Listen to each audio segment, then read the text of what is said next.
नमस्कार। कानपुर से कुसुम सिंह अविचल उपस्थित हूँ।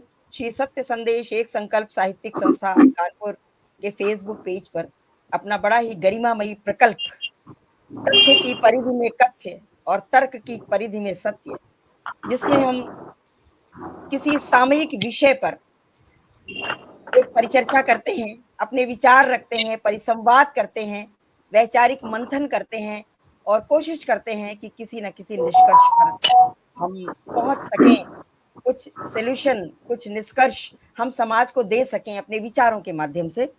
तो आज का विषय है हमारा सामाजिक समरसता, एक व्यवहारिक दृष्टिकोण। क्योंकि हमारा भारतवर्ष हम सभी जानते हैं गणतंत्र है। हमारा भारतवर्ष कितने राज्यों, 29 लगभग राज्यों का और केंद्र शासित राज्यों का एक गणराज्य है, जहां पर हर राज्य की अपनी अलग अलग बोली है, अलग अलग कुछ कुछ मतलब यूनिटी इन डाइवर्सिटी है, हमारी अनेकता में एकता है, लेकिन हर प्रांत की कुछ ना कुछ भिन्नता है। तो ऐसे गणराज्य में सामाजिक समरसता बनाए रखना एक बहुत बड़ी चुनौती होती है। और आज हम सब देखते हैं अपने समाज में इस परिदृश्य को। तो आज इसी विषय पर हम परिचर्चा करने के लिए आए हैं और मैं अपने देश के बड़े प्रबुद्ध और वैचारिक चिंतक, जिनकी हर विषय पर अपनी विचार होता है, अपनी पकड़ होती है, उस विषय पर उनका पूरा अध्ययन होता है। तो ऐसे हमारे आज समाज के पूरे समाज का, हमारे पूरे प्रबुद्ध समाज का प्रतिनिधित्व करने के लिए हमारे साथ 3 महानुभूतियां हमारे साथ हैं। मैं आप तीनों का बहुत-बहुत मंच पर अभिनंदन करती हूँ, क्योंकि सबको आमंत्रित नहीं किया जा सकता है। कुछ चुनिंदा लोग आते हैं जो कि पूरे उस समाज का प्रतिनिधित्व करते हैं। तो आज हमारे साथ इस प्रबुद्ध समाज का, इस पूरे जागरूक समाज का प्रतिनिधित्व करने के लिए हमारे साथ जो महानुभाव हैं, मैं सूक्ष्म उनका परिचय दे देती हूँ। यद्यपि वह सबसे वर्चित है, स्वनाम धन्य है, फिर भी मैं सूक्ष्म मध्य प्रदेश से हमारे बीच विजय तिवारी किसले जी हैं, जो जो वो भी पत्रकारिता से जुड़े हुए हैं, बहुत वरिष्ठ रचनाकार हैं, व्यंग्यकार हैं, समीक्षक हैं, संपादक हैं और संपादकीय लेखक भी हैं। पत्र में उनको वो अपनी उनके एडिटोरियल्स भी वो लिखते हैं और भूमिकाएं भी लिखी हैं, कहानियां वगैरह, बहुत साहित्य में भी बहुत सक्रिय, जितने वो समाज से सरोकार रखते हैं उतना ही साहित्य से भी सरोकार रखते हैं। सांस्कृतिक गतिविधियों में भी आप रहते हैं, आप सक्रिय रहते हैं। कई काव्य संग्रह आपके प्रकाशित हैं और आकाशवाणी टीवी चैनल से भी आपके प्रसारित होते रहते हैं। तो ऐसे हमारे विजय तिवारी किसले जी हमारे साथ हैं, मैं उनका भी स्वागत करती हूँ और इसके बाद बहुत-बहुत स्वागत करती हूँ। आइए। सबसे पहले मैं भाई राजेंद्र जटानी जी का स्वागत करता हूँ और हमारे बीच में उपस्थित हैं आदरणीय शकुंतला शकुन जी, उनका भी मैं स्वागत करता हूँ और आभार व्यक्त करता हूँ आदरणीय कुसुम जी का कि जिन्होंने मंच पे बुलाया। आज का जो विषय है सामाजिक समरसता, वाकई एक ऐसा अहम विषय है जिसकी वर्तमान में बहुत आवश्यकता है। आखिर इसकी आवश्यकता क्यों महसूस हो रही है आज? एक विषय, एक प्रश्न है ये। और बिंदुवार में बात करना चाहूंगा कि मैंने अभी कुछ अंश पढ़े हुए हैं। नरेंद्र मोदी जी की भी सामाजिक समरसता पर एक किताब आई है।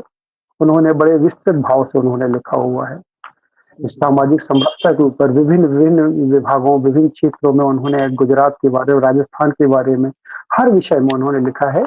इसकी आवश्यकता क्यों है? सीधा सा अर्थ है कि इसके पहले सामाजिक समरसता बहुत कम थी। हम वैदिक बात करें या हम त्रेता युग की बात करें, द्वापर युग की बात करें, बहुत हजारों लाखों वर्ष हो गए हैं इनको। उस समय कर्म प्रधान विश्व करी रखा तो लिखा है, लेकिन वर्तमान में हम यदि 1000-2000 साल की बात करें, हम 500 साल की बात करें, हम तो 200 साल पहले की बात करना चाह रहे हैं। 200 साल पहले हमारे समाज की क्या स्थिति थी, वर्ग विभाजन की क्या स्थिति थी, गरीब अमीरों की क्या स्थिति थी। आज भले ही हमारी 21वीं सदी है, सभी लोग पढ़ लिख रहे हैं, लेकिन आज भी कहीं ना कहीं समरसता में कमी है। ये समरसता एकदम से नहीं आ पाएगी जब तक कि हमारे देश का हर व्यक्ति, अंतिम व्यक्ति तक इसके बारे में हृदय से इसको अंगीकार नहीं करेगा। यदि कोई बड़ा आदमी है, समृद्ध आदमी, संपन्न आदमी है, जब तक वो एक अंतिम मजदूर को यदि वो हृदय से नहीं लगाएगा और उसके प्रति सद्भावना नहीं रहेगी, हम समरसता कैसे मान सकते हैं? तो कहने का मतलब मेरा ये है कि आज की जो महत्वपूर्ण बात है, सामाजिक समरसता और इसके व्यवहारिक दृष्टिकोण क्या होना चाहिए, हम इस पर चर्चा कर रहे हैं। अभी हमने देखा आदरणीय शकुन जी ने इस पर बिल्कुल केंद्रित होके एक शब्द भी इधर उधर नहीं हुआ, उन्होंने जो जो बातें करी सभी लोग लगभग उसी आधार पर उसी आगे चलेंगे, मैं भी उसी तरह की बातें, लेकिन बस इतना है कि मैं अपने ढंग से उस बात को कहना चाहता हूँ। जैसे समरसता मानव समाज की एक आदर्श विचारधारा है, जिसकी स्थापना में समाज की व्यवस्थाएं, परिस्थितियां, सामाजिक प्रगति के कार्य तथा सार्थक सार्थक सोच प्रमुख भूमिका का निर्वहन करते हैं। समाज की इकाई को यदि हम एक संयुक्त परिवार के रूप में देखें, तो हम सामाजिक समरसता के बारे में बहुत कुछ समझ सकते हैं। संयुक्त परिवार में महिला, पुरुष, बच्चे, बूढ़े, अमीर, गरीब, निर्बल, बलशाली, शिक्षित, अशिक्षित आदि अनेक श्रेणियां होती हैं। बावजूद इन सबके पूरे परिवार के प्राय सभी लोग प्रेम, समर्पण, आदर, सम्मान, मर्यादा, रिश्ते जैसे गुणों के संवाहक बनकर एक विविध वर्णी माला के रूप में परस्पर जुड़े रहते हैं तथा पारस्परिक हितों का ध्यान रखते हैं। इस प्रकार निश्चित रूप से विभिन्न असमानताओं के बावजूद सबके द्वारा सबके हित और सबके बारे में सोचना ही नहीं, इसे कार्य रूप में परिणत करने की सतत प्रक्रिया में संलग्न रहना ही समरसता का उदाहरण है। यही समरसता परिवार को परस्पर जोड़े रखने, खुश रखने और सुख संपन्नता का आधार होता है। इसी संयुक्त परिवार का व्यापक स्वरूप सामाजिक समरसता कहलाता है। इससे हमें स्वयं पता चलता है कि सामाजिक समरसता हमारे व हमारे समाज के लिए कितनी महत्वपूर्ण है। सामाजिक समरसता धर्म, जाति, वर्ग से ऊपर उठकर विपरीत परिस्थितियों में भी एक दूसरे को मदद करने के लिए प्रेरित करती है। एकजुटता, मजबूत रिश्ते और सुदृढ़ समाज के निर्माण में भी समरसता विशेष महत्व रखती है। भारत विभिन्न संस्कृतियों, परंपराओं और धर्मों वाला महादेश है, जहां अनेक धर्म एवं संस्कृतियों को मानने वाले लोग एक ही सामाजिक व्यवस्था के अंतर्गत रहते हैं। सामाजिक समरसता का उद्देश्य विषमताओं, जातियों, विभिन्न धर्मों के अंदर होने वाले भेदभाव से परे एक स्वच्छ समाज का गठन करना तथा व्यक्तियों के हृदय में प्रेम भाव उत्पन्न कर सभी को एकजुट बनाए रखना है। जब देश के लोगों के अंदर समरसता का भाव होगा, तभी मिलजुल कर आने वाली समस्याओं का समाधान किया जा सकता है। देश में आज भी ऐसी बहुत सी जनजातियां और ऐसे लोग हैं जो आधुनिकता की दौड़ में बहुत पिछड़े हैं। हमारा यह कर्तव्य है कि उन सभी को आधुनिक समाज की मुख्य धारा में शामिल करें, जिससे वे निश्चित रूप से समृद्ध व लाभान्वित हो सकें। सबसे पहले हमें यह जानना आवश्यक है कि सृष्टि का सृजन, कुछ आवाज आ रही है, सृष्टि का सृजन ईश्वर ने ही किया है और हम सभी उसकी संतान हैं। हमारे देश में प्राचीन काल से विभिन्न संस्कृतियां और परंपराएं चली आ रही हैं। हमारे वेद पुराणों द्वारा सामाजिक समरसता का प्रसार होता आया है। इनके द्वारा समाज और संस्कृति को एक सूत्र में बांधे रखने का प्रयत्न किया जाता रहा है। आज किसी पिछड़े अथवा वंचित वर्ग के आदमी का अधिकारी बन जाना ही पर्याप्त नहीं है, बल्कि एक सवर्ण अधिकारी के समान, सवर्ण अधिकारी ही नहीं, मेरा तो मानना है कि सवर्ण या कोई भी अन्य आदमी हो, किसी भी स्तर का आदमी हो, उसके समान उसे प्रेम, आदर व अपनत्व मिलने वाले वातावरण का निर्मित होना सामाजिक समरसता का सफल माना जाएगा। समता, ममता सहित वंचितों के कष्टों का निवारण होना, अस्पृश्यता, असमानता, ऊंच नीच व जाति विभेद से ऊपर उठकर अपने व्यवहारिक दृष्टिकोण में बदलाव लाना भी समरसता का उद्देश्य है।